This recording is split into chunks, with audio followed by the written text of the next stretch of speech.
And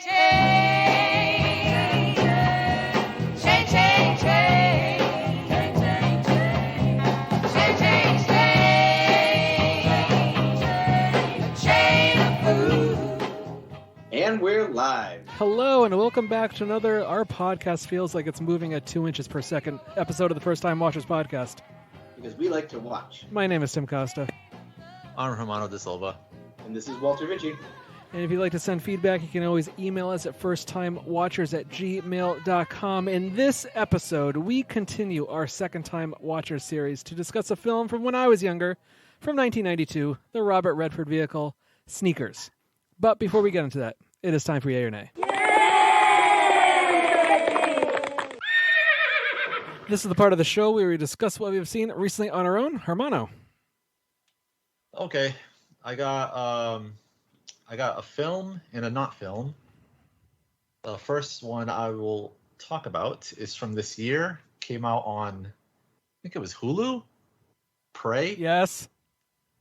Naru, a skilled warrior of the Comanche Nation, fights to protect her tribe against one of the first highly evolved predators to land on Earth. Tim, yes, you saw this. I did. Wally, I'm assuming yes? I have not seen this yet, no. Damn it, Walter. You're not a Predator fan? I liked the first movie, and the second one's fine. The other ones have been questionable in my eyes. Predators was pretty good, I think. Yeah, I remember liking Predators. Predators is the one with Adrian Brody? Yes. I believe so. Okay. I didn't like the Shane Black one. Oh, no, that What was was terrible. Awful movie. Yes. Yeah, that's why I know that one's terrible. Yeah. Okay. This one was not terrible. I'd say, in my opinion, this one's maybe the third best. Behind Predators? Behind the first two. Oh, interesting. I don't know. I look, it's been a long time since I've seen the second one. I think I would still put this above the second one. I don't know, man. You can't beat Danny Glover. Sure. Running through the city, Jamaican gangs trying to fight the Predator. Uh-huh. The Predator is sparing a woman by scanning her and seeing that she's pregnant. Uh-huh. It's pretty good. Uh-huh. This one's pretty solid too. I remember my brother sent me the link to watch this trailer, and I had no idea this movie was coming out. So as I'm watching it, he's just like, "Oh, check this out. This looks good," and said nothing about it being a Predator movie. So I'm watching it, and I'm like, "Okay, watching," and I'm like, "This seems okay so far, I guess." And then all of a sudden, like, you just see the unmistakable sight of a predator, and I'm like, "Wait, this is a Predator film?" I was like, it was like just kind of a nice surprise. Like, trailers rarely surprise me, and like this surprised me. So, and the movie's pretty solid. You know, it's exactly what you would expect from a Predator film. I think it does borrow a little bit from, I think specifically maybe the first one. Some of its shot selections. Sure. Definitely, like, you know, staying in a certain lane. But it does do some pretty inventive stuff with the lead character and her tribe and her wanting to prove herself as a hunter and deciding to face this thing, and just kind of the makeshift weapon she makes with her tomahawk attached to a rope. Right. Look, was pretty cool. Dan Trachtenberg knows what he's doing. He's a good director. You know, he did a solid job at 10 Cloverfield Lane, and you know, you expand the scope a little bit in terms of, you know, area coverage, and I think he does a solid job with this. Yeah, I mean, this is one of those films that revives a franchise. Sorry, Wally, go ahead. 10 Cloverfield Lane, huh? I haven't thought about that film in a long time, but I remember sort of liking it. Maybe, you know, not like it's not something I've wanted to revisit over and over or anything like that. But that's a solid single location trapped, you know, paranoia movie. Sure, it's just I feel like I remember the ending kind of, I guess the girl's skill set. Yeah. Okay. Coming into play was a little silly. Fair enough. Whatever.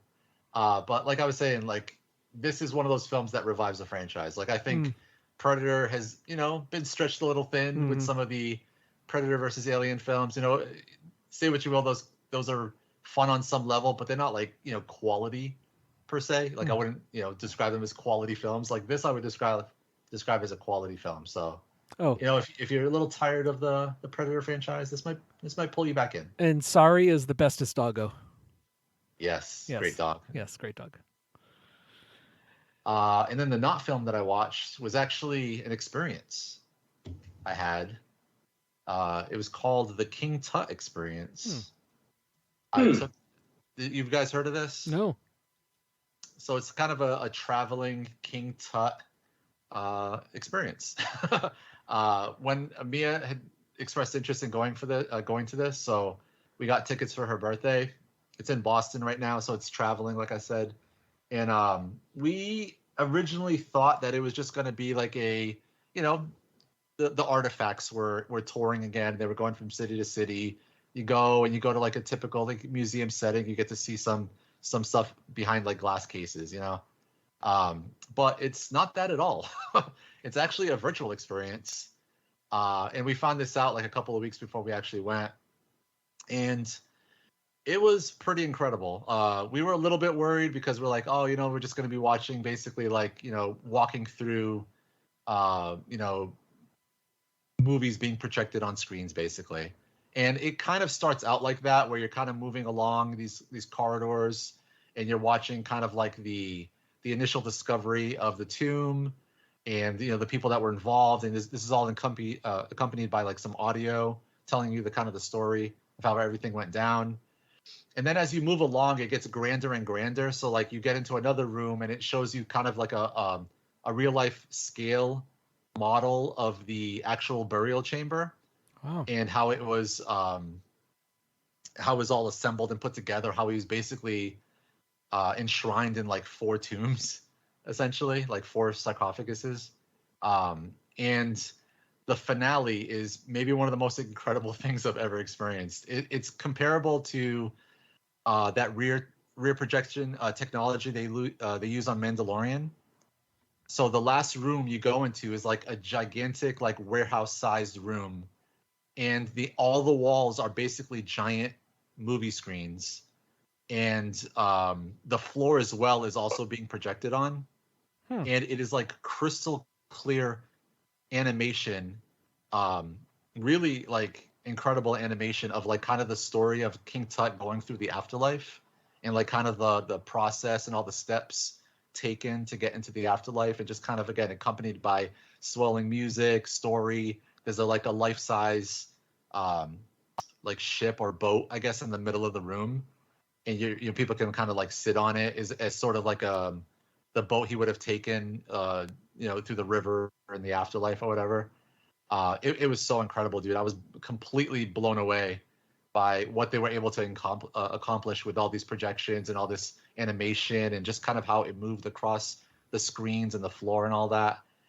And then finally we got like kind of like the VIP thing, since it was like for her birthday. You get to do this final thing where you put on like a virtual reality goggles, and you go into kind of like a virtual tour of the actual tomb, and kind of again accompanied by more story. It's kind of almost you're listening to like sort of like an audiobook, but with visuals.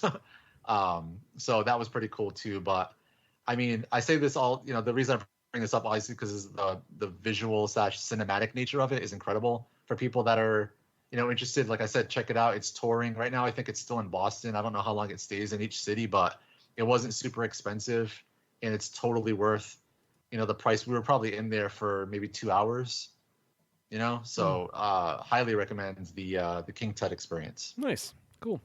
Wally. All right, so I saw a couple of things. First, I started watching Fleabag. Ooh. A comedy series adapted from the award-winning play about a young woman trying to cope with life in London whilst coming to terms with a recent tragedy. Nay. Oh, boo! I am not the target. Boo. I am not the target audience for this because I cannot stand this show. Boo! The show is the best. Every episode of Best Buy, it's like Deadpool for chicks, and it's a bunch of shitty people who just continue to get shittier as the series goes on, and I have no pity for them whatsoever. I in my mind, they're just getting everything that they deserve. Boo! At every turn. If I want to watch a show about shitty people, I will watch It's Always Sunny in Philadelphia, because at least they get a comeuppance from their own shittiness, and it's funny. This whole series is completely lost on me. So it is a nay. Boo. Following up on that, I also started watching The Patient. Oh, yeah, me too. A psychotherapist who recently lost his wife finds himself held prisoner by a serial killer with an unusual request to curb his homicidal urges. Yeah, yawn. Oh, come on. I'm tired of this trope. I'm tired of this trope already. This is trope central. It's we have another super intelligent, hyper organized serial killer on the loose. Oh, and this time he wants help. Fuck you. Like, why does this get on your nerves? Because this is like the latest genre, and it's a trope now. It's like, we have Dexter, highly organized, super intelligent serial killer. He's just way so much smarter than everybody else. That's why he doesn't get caught. Well, then you've got just like all these other like just derivative. Like, how can we make Dexter, but like just a little bit different? Oh, I have an idea. We'll have it be Dexter, but he's got a psychiatrist this time. Interesting. How about that? Okay, so to be fair, I have not seen Dexter, so I can't compare it to that. But this is not from the point of view of the killer. It's from the point of view of the psychiatrist. Sure, but it's that same serial killer feeding what the masses like. It's for the murderinos. Who are into like the true crime stuff, which is it's fine. I'm just tired of this. Knowing what I've read, what I've seen in like documentaries about serial killers, that they're not these like sophisticated, smarter than the average bear people. They're just, by the time they find the first body, they're just several bodies in. It's a matter of just catching up with their body of work, as it were. And so like.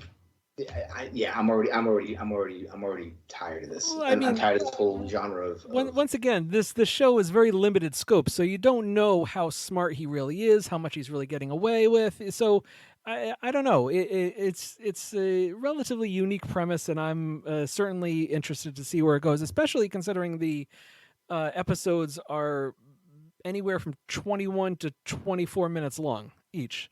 This is true. It is an easy watch, and they are not. Netflix is being smart about it by not dropping the whole series at once. It's Hulu, by the way, weekly. Hulu is Hulu? Yes. I thought I'd been watching this on Netflix. Nope, Hulu. All right, well, they're smart not to drop it all at once, because then you're not able to binge eat, to binge watch it. But it's an A. I mean, just because like I'm tired of this. So you're not going to continue with it, or are you going to hate watch it? I'm going to see this through to the bitter end. I see. Okay. Because I have a prediction of how I know this is going to end. I just want to know if I'm right at this point. Okay. Fair enough. Just a few things for me. I'll be quick about these. Because a new movie came out this year, I decided to revisit the 2009 film Orphan. Starring Isabel Fuhrman and Vera Farmiga. Everybody, I think, remembers this twisty little horror thriller where it's, in revisiting it, I realize it's not the most well-constructed or edited film, but it really makes up for its shortcomings by how gleefully it leads into the genre and its really wackadoo twist at the end. And I think Isabel Fuhrman is very good in this, and the movie has developed kind of a cult following since its release, and I think that following is earned. Good movie. So I revisited it because Orphan First Kill came onto Paramount Plus this summer, and our favorite Esther is back. Guys, I love this movie. Julia Stiles is in this movie, and her role and her performance is nothing short of astounding. I think mainly because it plays against type. This movie puts white privilege to task. There's a twist even more amazing than the first film. Esther befriends a mouse. Esther steals a car. Esther smokes a cigarette while driving the car. And the song Maniac from the Flashdance soundtrack is the best needle drop I've heard in a movie in a long, long time. Guys, I applauded at the end of this movie. 5 stars. This movie's amazing.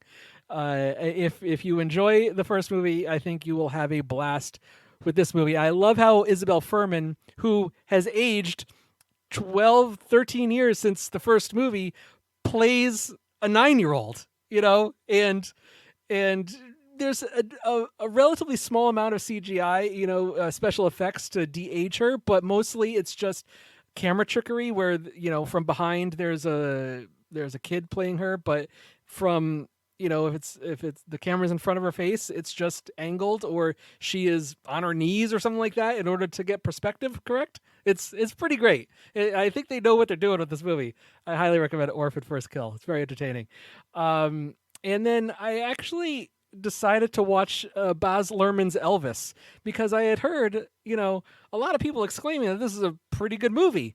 And I was very dubious having seen the trailers for this. And I'm like, how can this be any better than any other biopic that has come out in the last 20 years that follows all the same tropes, all the same plot beats that, Walk Hard, the Dewey Cox story has perfectly lampooned.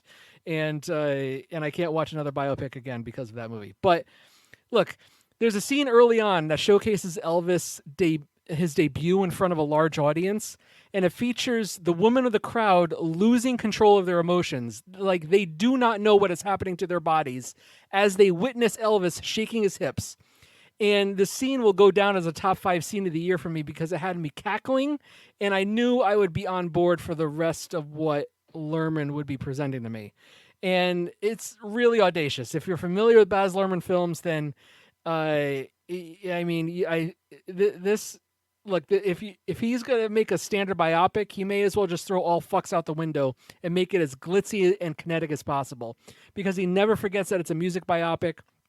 And whenever it gets to maudlin or saccharine, he goes right back to the spectacular, like toe-tapping musical performances. And yes, Austin Butler is good here. I wish he was given a little bit more to chew on so that we can see his acting abilities instead of his performance abilities and him aping Elvis, Elvis's stage persona. The last third of it gets bogged down, and it isn't as energetic as like the previous 100 minutes, but it's possible that, Luhrmann wanted to reflect that stage of Elvis's life towards the end of his life. And I would be lying if I didn't say I teared up at the end. Color me surprised. Elvis is a recommendation. Finally, Hermano, I think you have seen all of and the finale of Better Call Saul. I have. Yes. We need to talk about Better Call Saul in full spoilers. So please, listeners, be warned. From this point forward, there will be all spoilers on Better Call Saul. So fast forward if you don't want to be spoiled. Look, Hermano, our love, your love of Breaking Bad is well documented on this show. I've said since at least 2 seasons ago with Better Call Saul that Vince Gilligan has done the impossible, and that's at the very least reached the highs and made a show as good as Breaking Bad. And I could argue that this show is better than Breaking Bad. And the finale and how it wraps up, I was kind of floored at the balls that he had in the way he finished the show. What did you think? Yeah, I won't go as far as to say that I thought the show was better than Breaking Bad, but I would say it's definitely up there and very close to as good as Breaking Bad. I don't see myself, rewatching this entire series like I did with Breaking Bad. I mean, at least not right away, maybe down the line somewhere, but I did enjoy it quite a bit.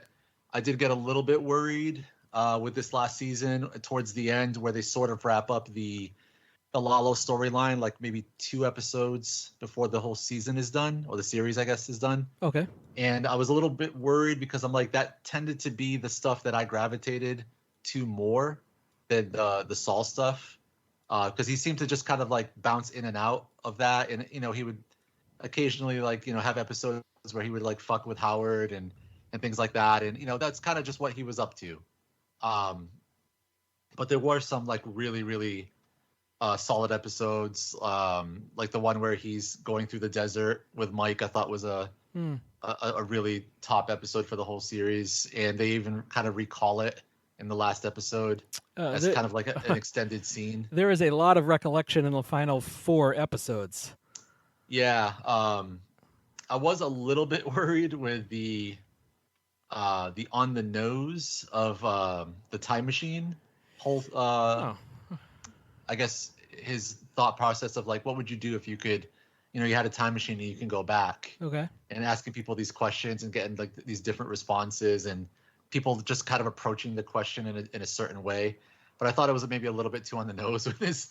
I mean, we're in spoilers, but like, there's a scene where, his brother comes back and he's actually reading the book, The Time Machine. Sure. I thought like it's a little bit on the nose. Well, I We mean, didn't look, really need that. this is something that has happened throughout all of Breaking Bad and Better Call Saul. There's these things that pop up in one episode, and then 5-10 episodes later, that item that whatever was object that appeared, shows up again, and you get a through line on that.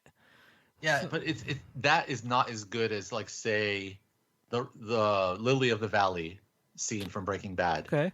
Like the recall of like him sitting there, Walter that is, and like just looking at the plant, and like it's very subtle. Like he just looks at it and then it cuts, and then later, in the episode, I think some episodes down the line, you see it like just kind of slowly pan to like the realization that it was him that did the poisoning or whatever. Right. I thought that was a little bit more subtle than Chuck reading the time machine while also throughout all this whole episode asking people what they would do if they could build a time machine. But I get it.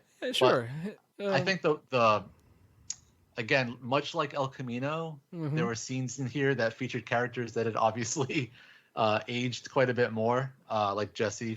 Nothing nearly as egregious as Jesse Plemons. No, definitely not as bad as Jesse Plemons, but I mean, he did not have the same energy. I would say that's where it stood out the most for me, because they didn't try to hide it that much, to be fair. Like they didn't give him they didn't de-age him or give him makeup to look younger. Yeah. From what I could tell. Yeah. But they dressed him up the same, and he just didn't seem to have that same Jesse energy from Breaking Bad. You know what I mean? Yeah. No, I hear you. It just seemed a little bit off, and it felt forced. And it was the first time that I really looked at the series, and I was like, I don't know if this is a good choice. Like I understand the need and the want to have these characters cross paths, but I don't know if you can't just absolutely hit a home run with it. I'm not sure. In my opinion, you should be even attempting it. I think when it comes to Bryan Cranston, the scene where they're stuck in the cabin, and I think it does a really great job of showcasing what an asshole Walt was, and making us remember or recall and see this, because I think in hindsight, a lot of people have kind of lionized Walter White, when in reality he was really a villain and a lot of people's and his own worst enemy. So I think highlighting his just complete disregard for anybody but himself, essentially, especially with the way he acts towards Saul in that setting, is just really, really well done. And also, as I said, this is a show where you expect that we're going to see the full transformation from Jimmy McGill to Saul Goodman, and then as the final season is coming to a close, you're like, wait a minute, is there enough time? Because we still have a lot of Jimmy McGill and not much of Saul Goodman.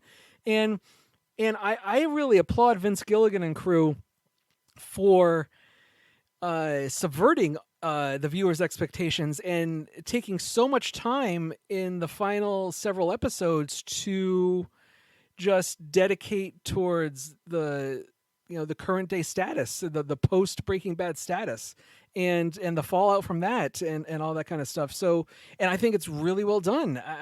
I'm just kind of astounded at the way that they decided to wrap it up.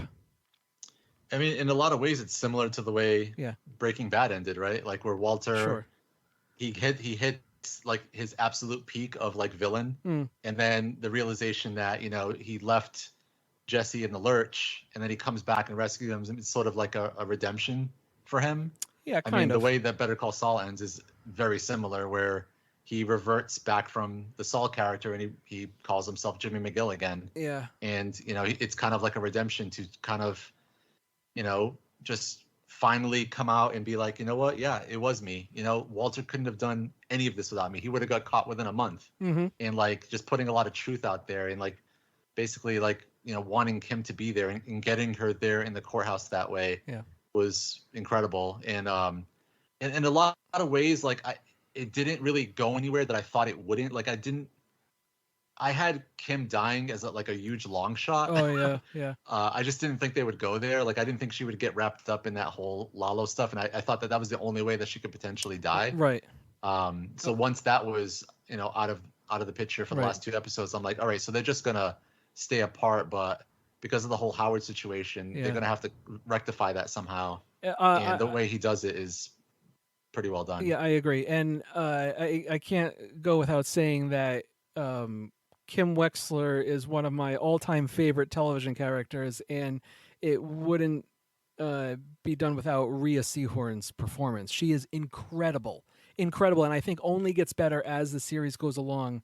And I am so happy that she finally got Emmy recognition for a nomination, and hopefully she wins it, for her final season. Because, man, I like every episode, I'm just was completely blown away by her performance and her character. Love her. Ditto. If there's any thought, better think of me for a little support. At a time of need, it'll be enough. Another chance.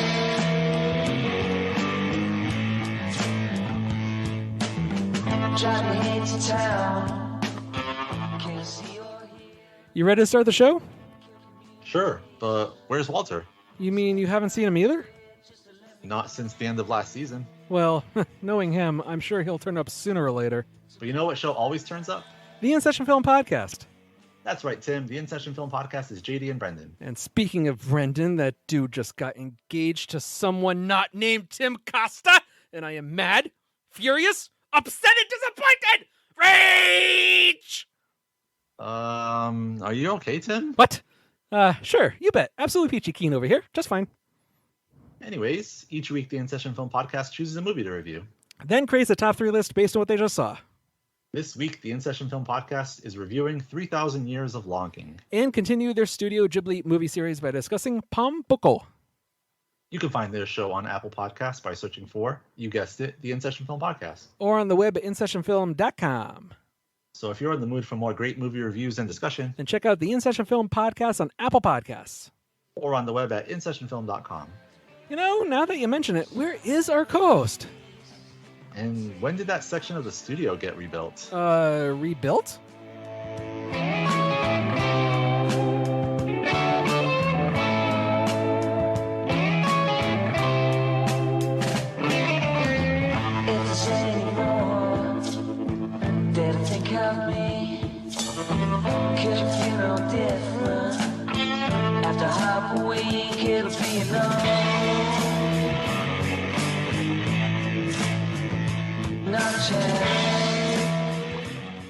This is a second time watchers episode, so that means it's time to play a game we like to call Movie Battle Royale.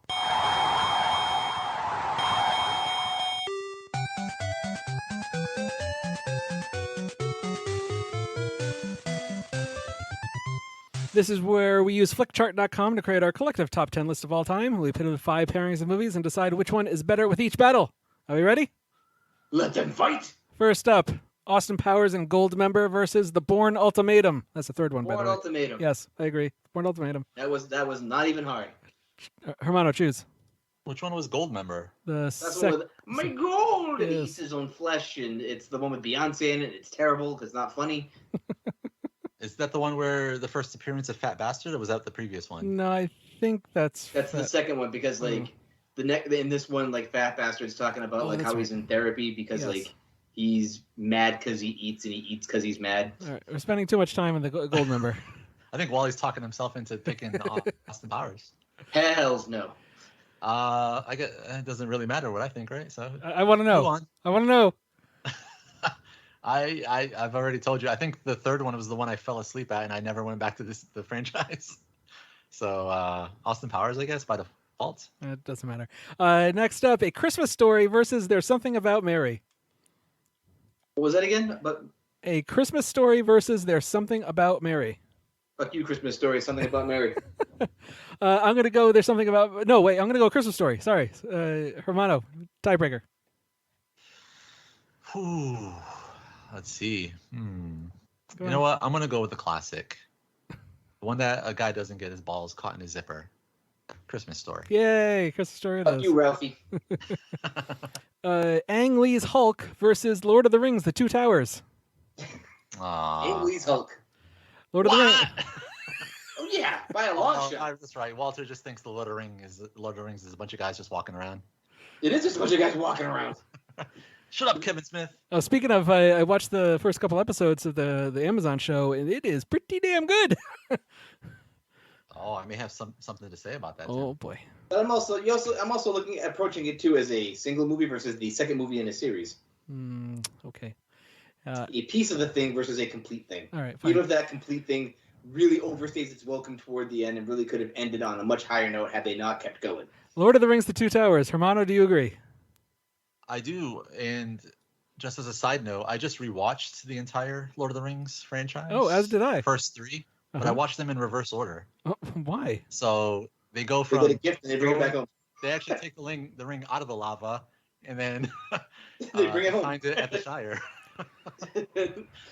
Anyways, next up, V for Vendetta versus The Wizard of Oz.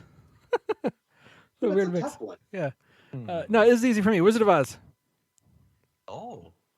I mean, I think they're both pretty great. I'm throwing the gauntlet down. Wizard of Oz. V for Vendetta, not that great.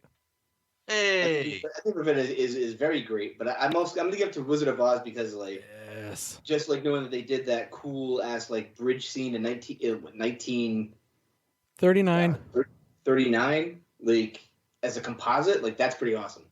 Hermano, what do you think? I guess I'll go with Wizard of Oz. That's one of those films I've been trying to decide whether or not I show that to my kids, but I feel like they're a little too young still. I feel like they might appreciate it somewhere between ages 10 and 12. Okay, finally, The Dark Knight versus The Godfather. How about this, guys? Oh, well, we're going to go with The Godfather. As much as I do love The Dark Knight, The Godfather is a classic for a reason. Well, I mean, some people would say The Dark Knight is a modern classic, or is a classic immediately. So yeah, but which one are you watching on Thanksgiving? So I bet a lot of people watch The Dark Knight on Thanksgiving. Specifically Thanksgiving? Thanksgiving, they always do like the Godfather trilogy, and they run it all day long. It was a network thing, like an NBC thing or something like that. Yeah, absolutely. Or AMC. Yeah. I'm gonna go with The Godfather. I know that whenever I'm flipping by it, I will stop immediately and start watching wherever I happen to pick it up is where I start watching. Hermano, which would you go with? I'd rather have Thanksgiving with Batman, so Batman. Oh, too bad. It's Godfather. I mean, it's really weird too when you watch the end of you come in at the end of Godfather 3 and then go right into Godfather the first one.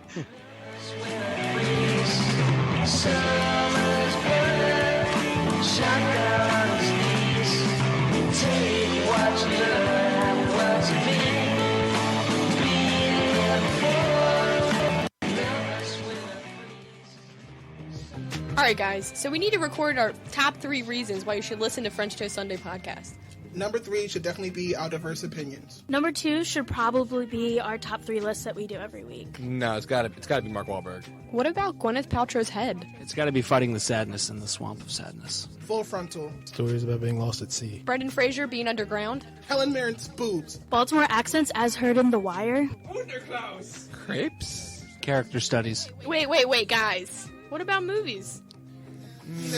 Tree rape. Tree rape? Yeah, I like tree rape. Tune in every Friday for a new episode of French Toast Sunday podcast, brought to you by us at FrenchToastSunday.com.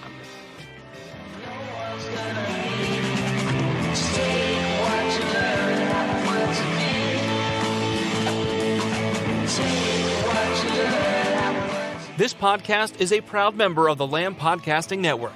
Find the network at largeassmovieblogs.com.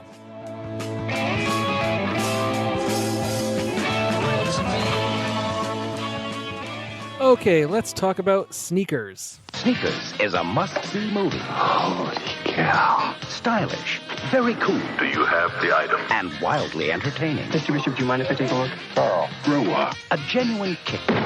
All-American fun with a twist. Romantic. We're not getting back together. And very funny. True. Sneakers is a thrill ride. That's not easy what I just did. Run, don't walk. To Sneakers, rated PG-13. Starts tomorrow in select areas and Friday everywhere. And just to warn people ahead of time, this will be a spoiler-filled discussion, so beware. The plot: a security pro finds his past coming back to haunt him when he and his unique team are tasked with retrieving a particularly important item. The director, Phil Alden Robinson. The actors, Robert Redford, Dan Aykroyd, Sidney Poitier, David Strathairn, Mary McDonnell, River Phoenix, rest in peace. Okay, let me tell you a little bit why I chose this movie as a second-time watcher's pick. It's pretty simple. I remember going to the theater, seeing this in 1992 with my father, maybe other members of my family, I don't know, but I remember having a good time, thinking, hey, this is a pretty cool a movie geared mainly towards adults that I am 14 and I'm seeing, and I think this is pretty cool. And I was intrigued by the technology that they're using and the heistiness of it and a little twistiness of it and the fun romp. That's what I remember. And I don't think I've seen this movie since. So I thought it would be good to revisit. It's simple as that. So with that, Hermano, what did you think of Sneakers? I also saw it in the theater. I was 16, I believe. And I can't for the life of me think of what prompted me to go see this at age 16, because it does seem like a film that's geared more towards like adult audiences. I don't know why. I mean, mostly because it's featuring mostly like middle-aged actors. And, you know, the plot itself, you know, I kept trying to think of like what made me go to the theater to watch this, aside from I pretty much watched everything when I was that age. So I must have just gone just for shits. And I remember liking it quite a bit. I've watched it through the years here and there, and I hadn't watched it in quite a bit of time. I couldn't quite, at least 10 years probably. And so watched it again for the first time last night, and it still holds up. I really, really enjoyed it. I was talking to Mia the other day, and we were just kind of discussing like who we think like the last true movie stars were, like actual movie stars. Like I know Wally might say like, you know, Tom Cruise or something like that. Is like Nick Cage. Nick Cage, sure. And on some level they are, but when I think of like actual movie stars, like from when I was growing up, like I think Robert Redford is like one of the last remaining ones. Him and Paul Newman? Paul Newman? Yes, Paul Newman. Good call, Tim. You read my mind. But those guys, like, they just seemed like bigger than life at the time. You know, you didn't have like the internet and all this other shit. You just kind of saw them in their movies, and it's all you really knew about them. You know, they were just movie stars. Nowadays, you get like, you know, people on fucking like, you know, getting caught DUIs and, you know, getting caught up in fucking, you know, sex assault scandals and shit like that. It's like, I don't know. I feel like it just sullies up like, you know, these actors, and, you know, they don't seem like as big as they used to me. But anyway, back to the movie. I love the ensemble cast. Even like the character actors really stand out. You know, everyone is like completely firing on all cylinders.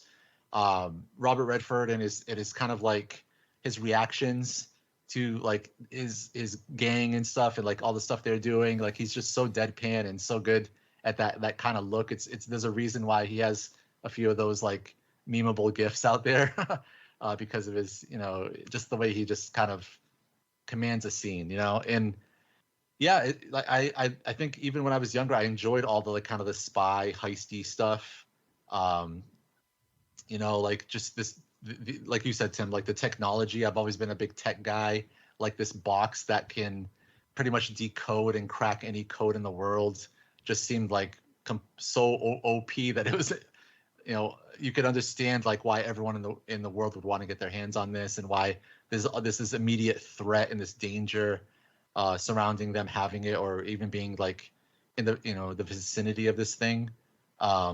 And kind of like how they all get swept up and like get, you know, wrapped up in this whole thing, and you know, the plan towards the end, and like all, you know, how they have to try to reclaim this box and stuff, all really well done. And, you know, it really felt fresh and new to me too, like when I was younger, like the whole trying to move past the motion sensors and having to move so slow and all that stuff is just really, you know, on its surface, on the page, it probably doesn't jump out, but it's so well done when you see it actually depicted, and like what he has to go through to get this box, walking across this room. It doesn't seem thrilling or anything, but it just is. Like, it's just, incredible, like, how they came up with that. So yeah, it still holds up to me like pretty much on every level. I really don't have pretty much any negative thing to say, really.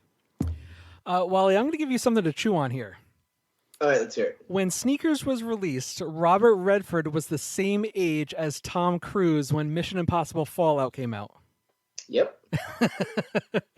And see, you look at it this way: like Tom Cruise probably never smoked a cigarette, and I'm sure that Robert Redford's had his share. Yep, there you go. You gotta. Tom Cruise takes care of himself. Mm-hmm. What can I say? Yeah. So Wally, what's your history of this film, and what did you think of this time? So, all right. My mom was a computer programmer, so I got into computers and programming at a very young age, watching like how it all worked, and my mom teach me like a few shitty things here and there. And then, of course, we have like the whole, we grew up with the internet. Like the internet showed up on my watch. And so I was already fascinated with like the concept of like hacking and backdoors and telephone units and how to like fuck with them and all that. So when this movie came out, I was like, oh, hell yeah, I'm going to see this. Saw it in the theater. And I've watched this movie several times over the years because I absolutely love it. This movie is just fun. It doesn't take itself too seriously. It's like I put it in the action comedy genre because of its comedic beats when they happen. Like the first one with River Phoenix putting on like the combat makeup and Sidney Poitier's reaction to him when he sees him. And then that's immediately followed by Robert Redford's reaction to River Phoenix with the makeup on too. This movie's great.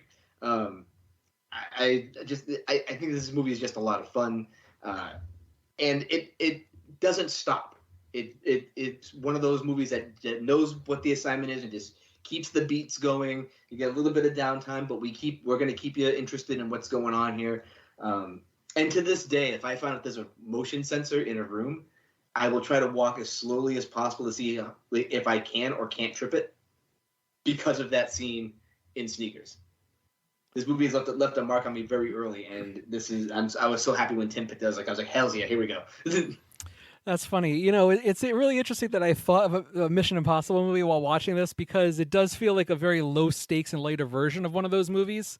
Yeah, it's the knock list, but without the knock list. Right. It's the rabbit's foot or whatever it is. It's a MacGuffin, and that's all you need is a MacGuffin. And like when he's walking, very slowly, I'm still expecting like, oh, he has to say toast. He can't speak too loud either. Just like in the first Mission Impossible. But I really enjoyed my revisit of this. I really did. And but as an adult, I kind of see, as somebody who's a lot more seasoned with movie watching, I kind of see the little flaws with it, I guess. It's enjoyable and breezy, but there's also little things that are just kind of glossed over. Like, I'm never really sure what the stakes are never fully laid out. I get that there's this device that could control any kind of computer device, but who really is Cosmo? What does he really want to do with it? Does he to bankrupt the globe? I guess, but I mean, does it ever feel like the stakes of the Earth are at stake here? No, and I think that's a credit to this movie, that it doesn't get too heavy with itself. Right. It keeps it light, and I think that's one of its strengths. Yes, yeah, that's right. The whole premise of this film is fun, and that's I enjoy the who's who of the character actors and their chemistry. I love how each of them have this specialty, and their teamwork is the right mixture that makes this film really hum. And I think my favorite of all of them is David Strathairn, where he's probably the most well-rounded of the extra, the crew, and I like how there's some nice payoffs with his disability, but I think like River Phoenix is like the least fleshed out. I'm not really even sure what his talent is or what does he provide to the group. I honestly think he's there to draw in the younger audience, to draw in the people that were that were teenagers when this came out. You know what I mean? I guess, I don't know. Because at the time he was still a rising star, but like if you asked me who Robert Redford was, I wouldn't be able to tell you who fucking Robert Redford was, and I wouldn't be able to tell you who Ben Kingsley was unless you told me that he was the guy in Gandhi. Yeah. And so I think that's in there too. And like according to like the trivia on this, he also just wanted an easy paycheck. Sure, fair enough. I mean, and so you cash in on the young stars. Maybe he brings in the teen crowd. Clearly, we went to had see no it. connection to River Phoenix whatsoever. Right. But was still there. So I think that's probably the main reason why he's in this movie, because he doesn't really do much either. It's really interesting seeing a character like Dan Aykroyd's character and how he's written, and I just immediately jumped to like today he'd be like an Alex Jones listening January 6th supporter nowadays, And I'm like, my God, his way of talking is like the extreme, the mainstream now, half of the mainstream. It's really weird how he's written and how he comes across. But at that time, it's all just, laugh at the funny dude over there, laugh at the crazy guy with the crazy conspiracy theories. There's a lot of little Hermano, what was your favorite little bit of this movie? A little maybe technology bit or whatever. Well, Wally already talked to one of my most favorite subtle comedic bits that I don't know that I ever picked up on before, but it was the scene where River Phoenix is putting on the blackface paint. And to have Sidney Poitier be the one that looks at him and just looks at him it. I mean, it says a lot because it's because it looks on the surface like he's doing blackface or something, but it's clear that people also did that as sort of like a burglar, right? Changing his appearance or trying to blend into the night or whatever, right? With the blackface paint or whatever. But just to have him do look the way he does and have River Phoenix just sort of deadpan look at him back at him it just, I don't know, it immediately made me laugh this time. But as far as the technology, I'm willing to give the film a little bit of a pass because they do overly simplify it, I think, because again, most films do not show coding and hacking the way it really is. Sure. Because really a lot of it is server attacks and denial of service attacks and shit like that. It's not the way they show it here where you just touch up this fucking computer chip or whatever, with I don't know whatever Dan Aykroyd was holding in his hand, and also it just completely unscrambles all the code. They made it seem like this box was incredibly powerful and very simple to use, and that anyone who got their hands on this could immediately utilize it and really do some harm with it. I mean, I know you said that you didn't see it, you didn't feel exactly the threat level of this, but I could imagine the big fear, I guess, in this movie is the Russians may have gotten it or something. And I can imagine them being able to easily, fuck with us, fuck with our financial institutions, fuck with power grids, things like that. It could really devastate a country if they got, someone got their hands on this. Yeah, I agree. I think my favorite little bit of this movie is the trick to use the audio device to figure out which bridge Redford was driven over. Yes, I think, that was great. Yeah, I think it's a really great little piece to the film. It adds a lot of flavor to it, and once again, really highlights David Strathairn. Now, look, nowadays you'd have a lot of people complaining that why don't you have an actual blind actor playing a blind person? And how's he going to do the driving scene? Well, you could probably still do that though, but I just think that Strathairn really has a good handle on this character, and he's just really a lot of fun, and without ever able shaming or anything like that, he's a strong addition to the crew, and it's not, I just think that it's just really well handled overall. Along with everybody else's abilities, just the connections that they have and stuff like that. Even when Mary McDonnell shows up and has to go on the date with Stephen Tobolowsky, just how she has to get all these words to get him to say is pretty good. I want to go back to the opening of this movie, the beginning of it, how it's all set up. The plot. just the whole setup feels a little bit hazy to me. Like Redford just sort of finds himself caught up in this web, and it's pretty odd that he would not double check those IDs of the quote unquote FBI agents before he goes out to retrieve the box. And at least Portier calls him out on it later, but it's just kind of in the moment. I'm thinking to myself, why didn't he double check on these guys? I think that's the reason why. You see, because it's in the moment. You know what I mean? Like he's got this thing now that, this code breaker, and he understands what the thing does, and he thinks he's just like, I'm just going to get this, get my name back and be done with it. He is temporarily blinded by the prize of getting his name cleared and getting his name back. And so he's not thinking of it. It's like how people often get scammed, when they're offered a lot of money up front for something they're going to buy on eBay. They'll get an offer that says like, oh, I know you're asking for this $400. I'll give you $250 for it. You can keep the extra $50 and send $50 back to me. And I'll cover that'll cover the shipping and all that stuff, and keep an extra $50 for yourself.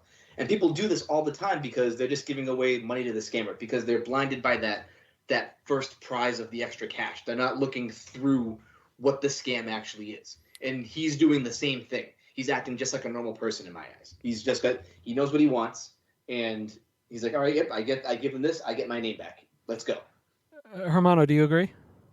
Yeah, I was going to agree wholeheartedly. Like it definitely does feel like someone who's been running for a long time, and this whole too good to be true aspect of it, like it just doesn't hit. Like he wants that so bad to clear his name and not have to run or do these little side hustles that he's doing with what is he doing? He gets paid to try to break into banks. Right. And he's like a security expert.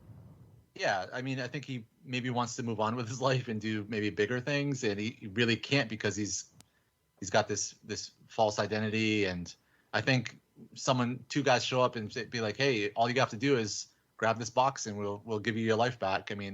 I think he's just got stars in his eyes and just blinded by the prize, like Wally said.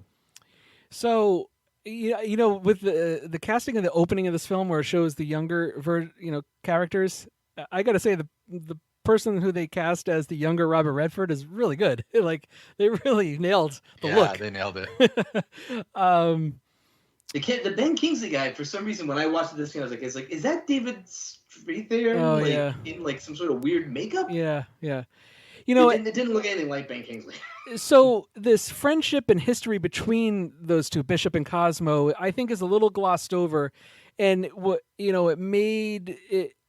I don't know. It really didn't land with me by the end of the movie, and this is where I think about casting, where I would have really appreciated if they casted somebody like Paul Newman in the Ben Kingsley character, so that you as a viewer at the time period are able to fill in the gaps yourself because you have a natural history with viewing them in earlier roles. Does this make sense?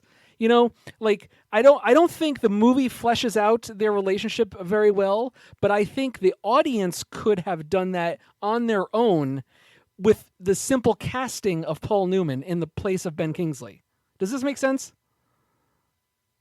No, I get what you're saying. Like you just have this other this film history right. that would support, the lack of actual history with yes. these two characters, because yes. you do get that just this very abbreviated scene in the beginning of the film. You get their friends, but you just don't know how close they are. They just, classmates. Are they best friends since they were 5? You really don't know. But I think I honestly that didn't bug me. I thought Ben Kingsley was so good in his role, and really just sold the idea that he was, if not for him being arrested, the things they could have done. It was like he was longing for the friendship they never had. They weren't able to continue that friendship. And, that's why he kind of, he brings him in. He lets him live. He doesn't, kill him when he obviously could have easily at any moment. And he wants them to, kind of be like it used to be, like nothing ever, drew them apart.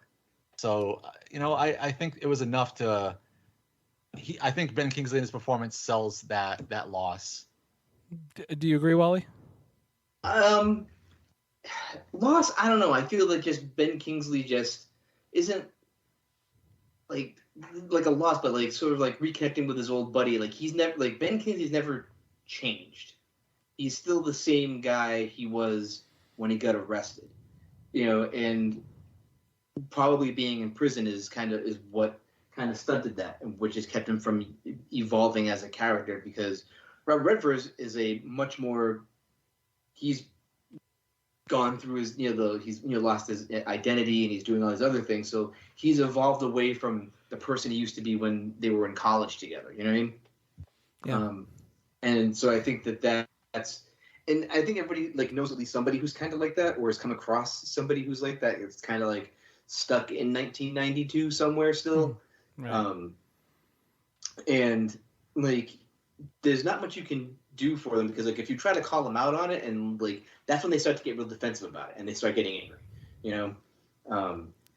and so I can see that in the Ben Kingsley character versus a guy who's like mourning the loss of his friend. I don't think he's mourning anything but the fact that like, oh hey, we can get the band back together, dude, me, you against the world with this black box, and we can do all this stuff like we said we were going to do back in college. And it's like, yeah, well, we're not like in college anymore, dude. Like we're like in the middle, like our mid 40s at this point. I ask this with most of these second time watchers: is this a movie that can be remade today? Absolutely. I think absolutely. Really, you're confident? I think you really have to commit, though. You have to do something at least on par with this ensemble. Like, I mean, you got to get some like Ocean's 11 level ensemble cast to do this. I think like you can't just get like randos and think you're going to capture that magic again.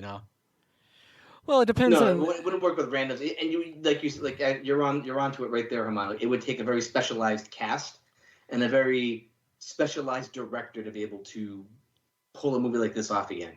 I also think too, the other difficulty you're going to run into is that you've got people who are a lot smarter tech wise, and I think that could be a problem too, because like in this, yeah, sure, like in 1992, you can absolutely believe that this thing does all this stuff. You know what I mean? Nowadays, you'd have people looking at it who are you have these kids who are coding and building apps now, like as freshmen in high school. Like that's not how something like that would work. That's ridiculous. You know what I mean? And kind of throw it away. You know what I mean? I can see a Rian Johnson Knives Out type of cast. Doing something like this, or as long as Daniel Craig's doing that Louisiana accent, he's the villain. Looking forward to Glass Onion. Yep. Okay. Anything else to mention before we get into grades, or are we good? I did. Go ahead, Wally. Go ahead. Oh, I did think of actually two maybe minor nitpicks. One, I think Wally or Tim, I forget who mentioned it, but the Dan Aykroyd character with his level of conspiracies. Yeah. I was okay with.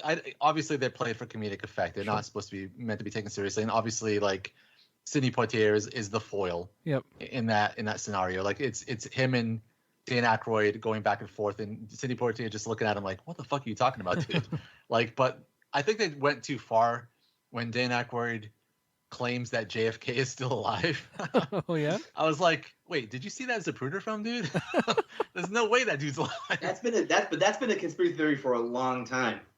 Yeah, but that JFK actually lived through that? Yep. That it's like not him in the back of the car, that there was like they killed a random dude. Yeah, well, not a random, but it was basically like movie makeup. Ugh, yeah, I don't know, man. I saw that full film. There's no way and that he's been alive this whole time and directing, like calling the shots from like a bunker somewhere. Like I have heard that before. Yeah, but that's so out there compared to the rest of the stuff. The rest of the stuff is like silly. It's like, oh, we faked the moon landing or whatever. I'm like, all right, whatever. There are conspiracies obviously that have, been around since that, that the 60s or whatever. But the JFK thing, I was like, I don't know. I mean, I think that one maybe is a little bit of a bridge too far. That's funny. That's the stepping line for you.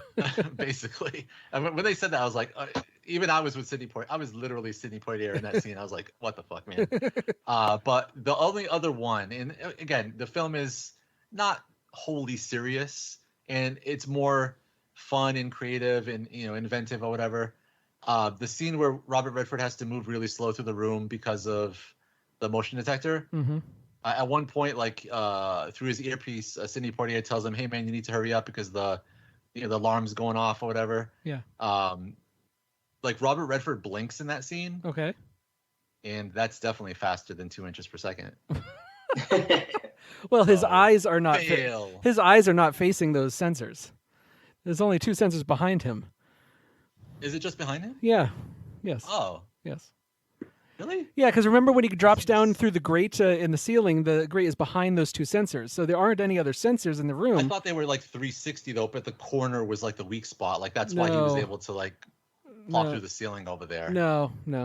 But aside from that, he had to move incredibly slow. I mean, at some point they had to be facing him. Sure, yeah. When he's going back towards it, but yeah, at that time he was. Did he just like not blink? Is he like the world record holder for not blinking? It's Robert Redford. The guy can do whatever he wants. All right, grades, Wally. All right, so 1992 me says is an A++. 2022 me says it's still an A. Like I still love this movie. I still think this movie is just so much fun. I think that it obviously I've watched it a bunch of times, so it doesn't have the same effect that it had on me as when I was younger. But I could watch the movie again and again and never get bored of it. Yeah, 1992 me would probably have given this an A.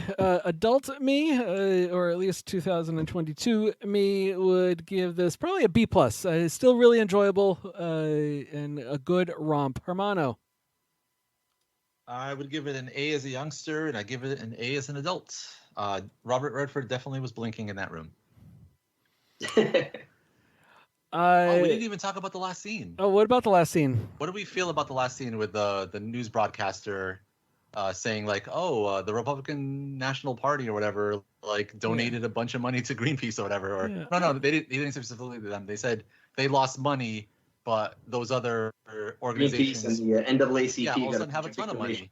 Is that Robert Redford and his crew using the chip? It is, because that's what they were going to do at the beginning of the movie. They were going to make the... Yeah, but it's weird because that's what Ben Kingsley sort of wanted to do.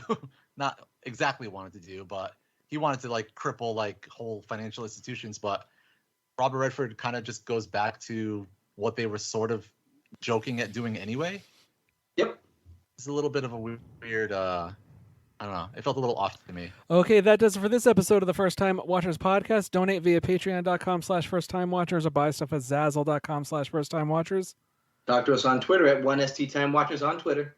Or write to us at our email, firsttimewatchers@gmail.com.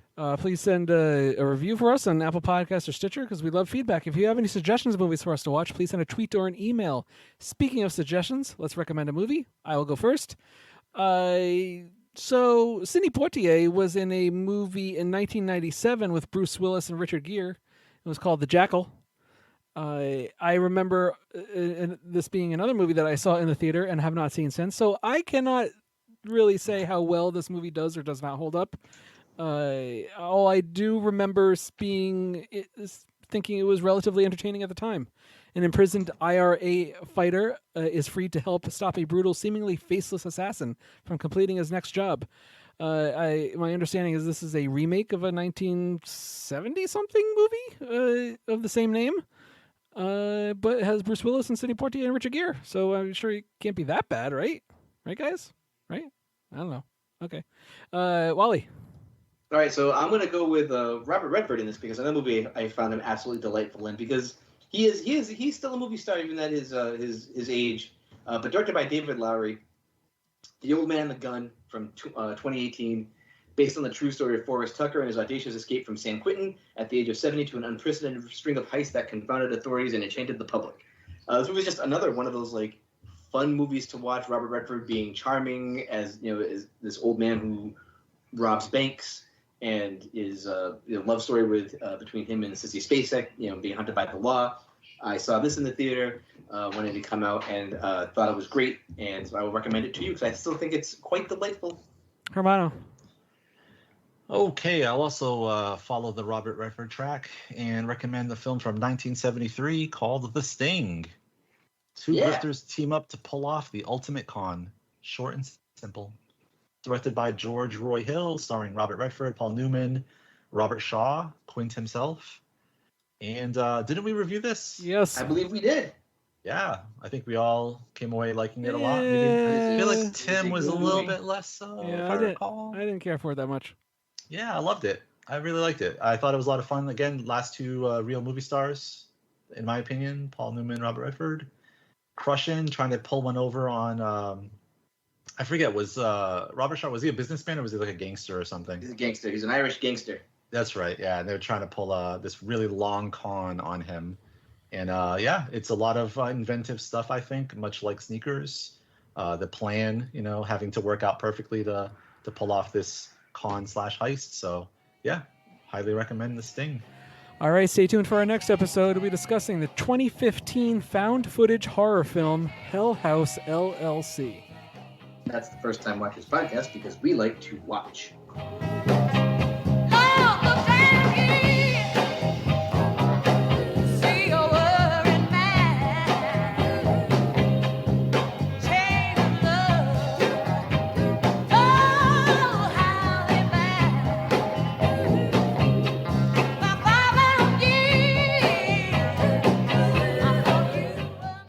Spin class. I lift things up and put them down. That's me. Yes. Not really a me crowd, but it's fine. Like it's better than nothing. Yeah. So I'm not gonna complain too much. Just the people there suck. I remember how excited I was to show you my TV. Yep. It crapped out on me. You're kidding. I am not. Friday, I think it was, I turn it on and all of a sudden I see like this white line going down the left side of it. I'm like, huh. Oh no. So it has like this pre-installed like self OLED care, so yeah. I do that and it, it takes an indefinite amount of time. So I come back the next day and I turn it on and it like has a black screen for like 2 seconds with still that white line, and it turns back off, and it won't turn back on. So I'm like, huh. So I put a call into LG. Yeah. Well, I mean, good thing it's brand new. You get the right. The warranty on it. So if worst comes to worst, you just get it replaced, get a new TV. Hopefully, we'll see. But you know what show you? Wait, what? But you know what show you? Oh, you always turns up. That didn't make sense. That threw me off.